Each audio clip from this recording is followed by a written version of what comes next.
Greetings and welcome to yet another episode of Preserve the 80s.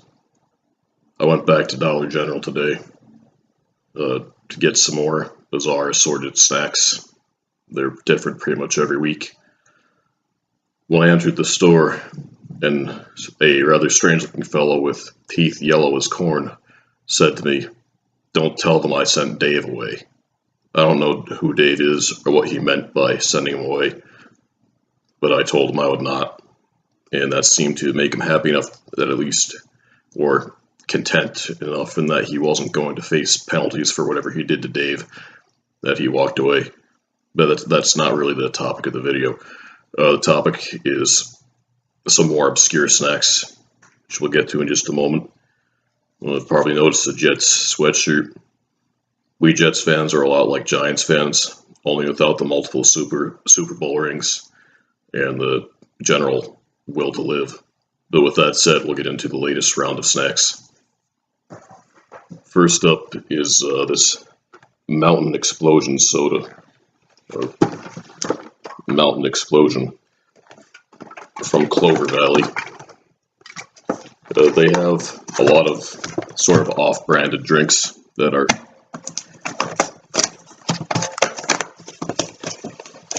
rather obvious imitations of others, such as Dr. Topper in place of Dr. Pepper. But I thought I'd go with Mountain Explosion today. It's a very aggressive name for a soda. So we'll see how the Mountain Explosion does when it comes to imposing its will on the inhabitants of this apartment.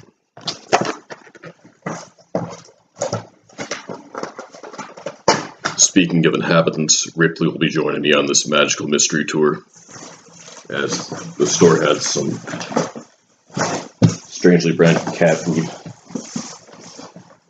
Heartland Farms for Cats mixed grill dinner. So we'll see what he thinks of that in just a moment. Olive flavored Triscuits. That's a new one on me. Clover Valley fudge peanut butter cookies, which I'm hoping will be like tag-alongs without the exorbitant costs.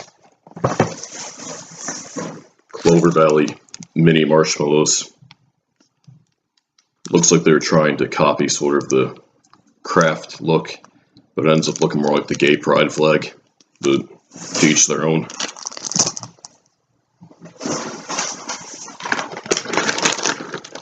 Rothberry Farms seasoned croutons.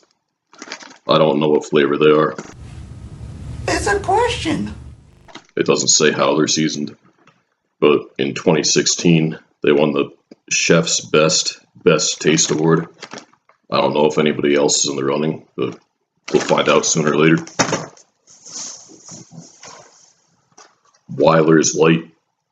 I have not seen Weiler's drink mix anywhere in quite a long time, so this was a blast from the past.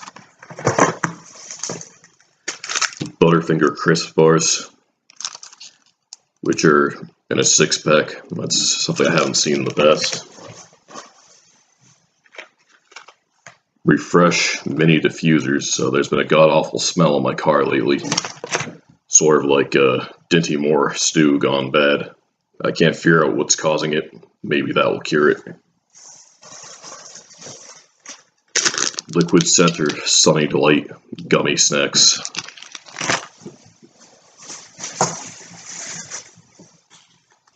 A new fat guy belt, because I've broken most of the belts that I have.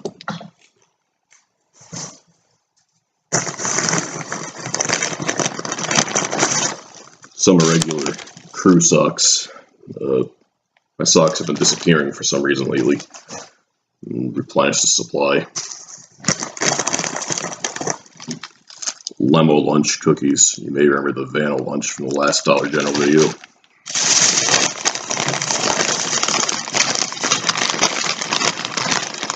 And we're rounding out with 2 types of pork rinds.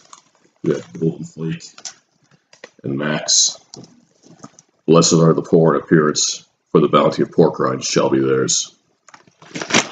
So before we go along any further, let's just pause for a minute while I serve Ripley his cat food, and we'll see if he's a fan or not. Seems the food is meeting with Ripley's approval. Quite frankly, I was surprised by the amount of gravy that was in it. Usually the cheaper cat foods aren't so generous, but Ripley seems happy. So now we'll move on to the other foodstuffs and drinks. Well, it's time to get this show, if you can call it that, on the road. We will start out with the croutons, I guess. There's a little bit of suspense in the air right now because I don't know what flavor I'm going to be getting.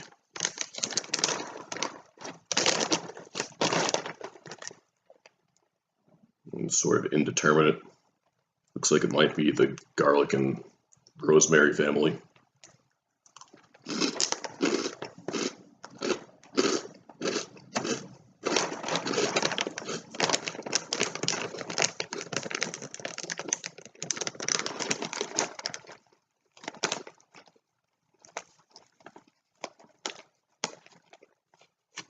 Well, I've eaten one, and I still don't know what flavor they are.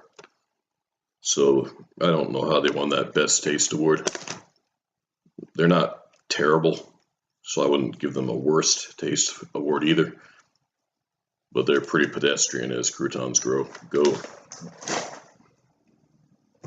Guess we'll have an olive-flavored Triscuit next.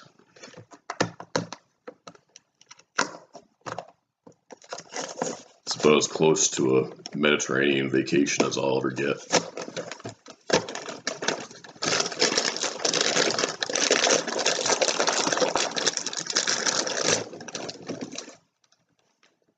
They look like normal Triscuits.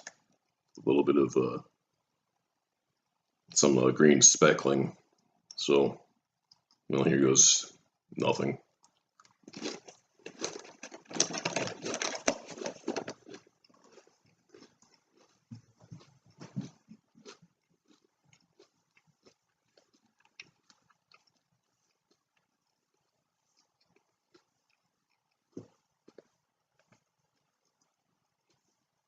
That exceeded my expectations and then some.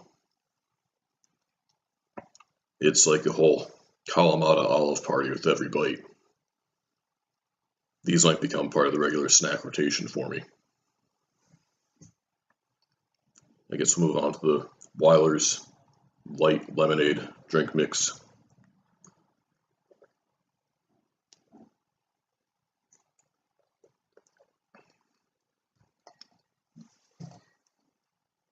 A-. Good flavor, not too sweet, not too sour. And it doesn't have that vomit-like stench that the light lemonades usually do. Only thing preventing it from being an A is the color is just a bit too dim. And around here you can tell things are pretty drab, so sometimes we need a bit of color to liven things up. Sunny Delight fruit snacks with liquid center. Orange and strawberry. I guess when it comes to the strawberry ones, they're trying to get into some uncharted territory. They've been in the citrus game for decades now, and maybe now they're looking to branch out into the wide world of berries. We'll try an orange one first, go with the classics.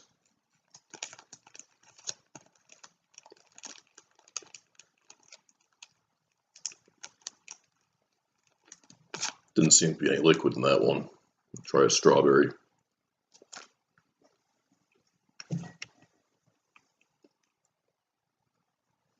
Well, either false advertising or the liquid component is so minimal that you can barely observe it. Or maybe they're just really old and they've gelled up. Could explain the excessive stickiness. I'm going to have to wash my hands before I touch anything else. I'll be right back.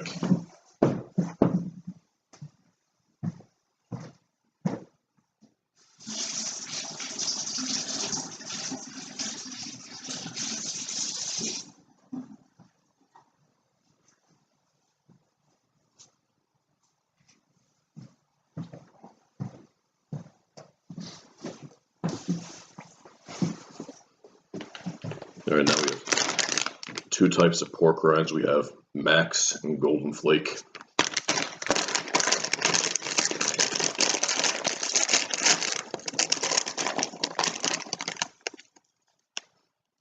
Smells good. Consistency feels just about right.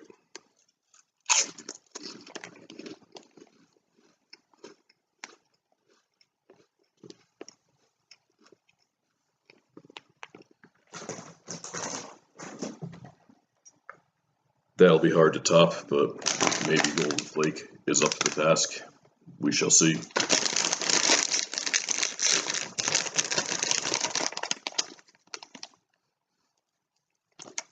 Well, my expectations aren't too high because they smell like paint, and they have a more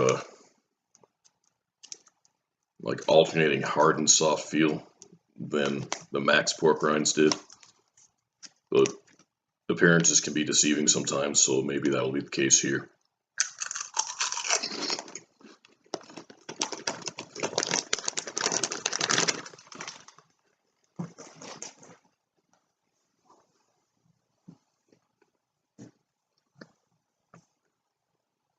They were okay, but after the Max pork rinds, I guess anything would be a disappointment.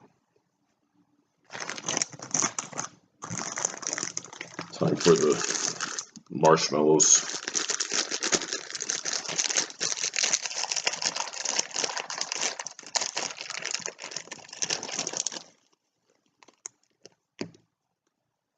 Well, first thing I notice is for marshmallows, they're extremely soft. Usually you get marshmallows, I mean, they're supposed to be soft, but there's a certain degree of resiliency to them. These are just all give. They don't, they go down without a fight, but maybe the taste will make up for it.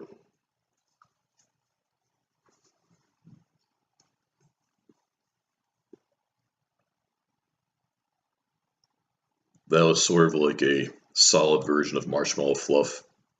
Not a bad thing. It would take some getting used to get these into the regular marshmallow rotation. But I can see these actually working pretty well with s'mores because half the work's already done for you. Lemo Lunch cookies from Lance. The Vanna Lunch ones look pretty good, so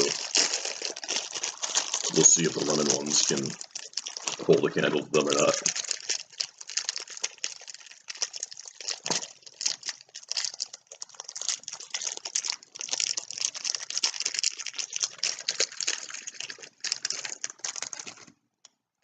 See, they really show that they care with the intricate patterns on these cookies.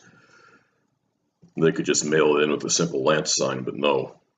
They gave you a nice floral design, or maybe it's Clover, I'm not sure which, and a very vigorous, dynamic Lance sign. Seems like they know they've done a good job, and they want the world to know it. The whole confidence factor, I guess. But time for the taste test.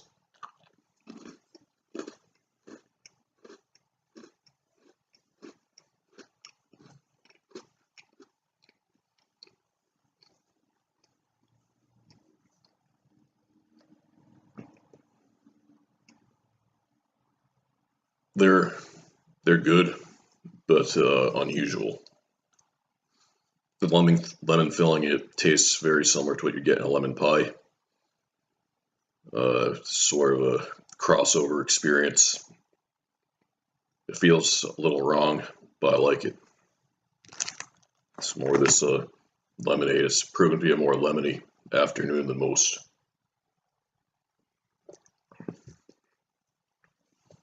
I almost forgot to mention this can of mixed nuts. I don't remember putting that in my cart, but it was in the bag when I got here. So either the cashier snuck it in, but I doubt that because there weren't any mixed nuts in the area of the cash register. Or perhaps I just absentmindedly bought these for some reason. I don't know why I would have, but let's see what we have.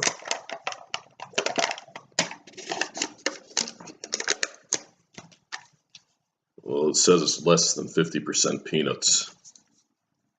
I don't know if that's a good thing or a bad thing. I like peanuts, but see, it also has almonds, cashews, hazelnuts. Sounds good. Decent mixture. I mean, it's mixed nuts. It's what they promise. I don't really like to eat cashews because they're, too much of hearing aids. But I guess I'll enjoy the rest. I don't know if hazelnuts and filberts are the same.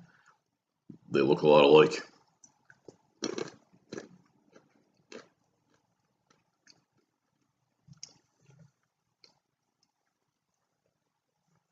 Tastes just like a filbert, so I'm assuming they're the same thing. Now we have these fudge peanut butter cookies. Once or twice a year, the Girl Scouts all hit the town trying to get you to buy cookies from them. And they mainly use the guilt tactic. It often works. The cookies are very good, but they come at a high price. These didn't, so maybe now I can have tag-alongs on a year-round basis without having my already hemophiliac wallet bled dry, or more dry than it already is, which won't be easy to do.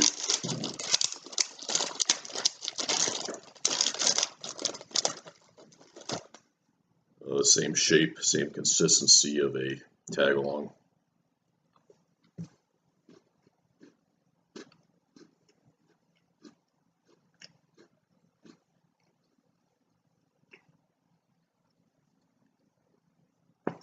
And the exact same taste. Got these for $1.50. The Girl Scouts will sometimes charge you upwards of $4. I'll probably keep buying for them out of guilt, but at least now I can have my Clover Valley fudge peanut butter cookies whenever the mood strikes me. Time for the Butterfinger Crisp.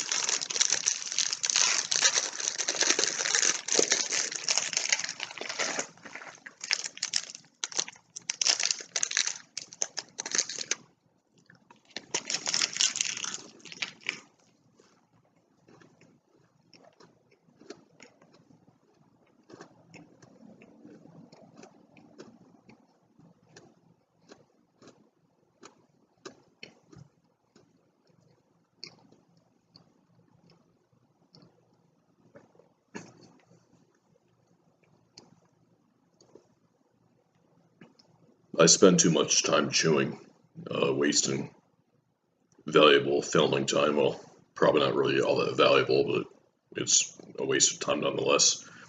But we'll round it out with a can of Mountain Explosion.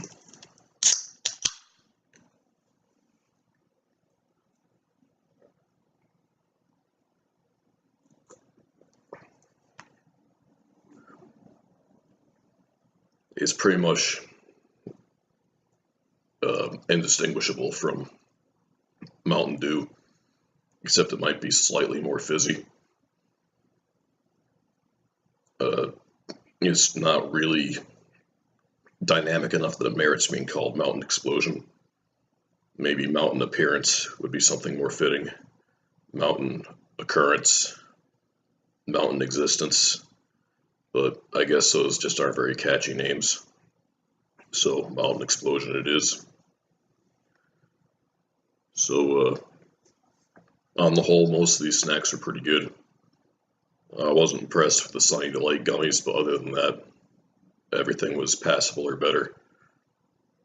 And that'll be about it for today, so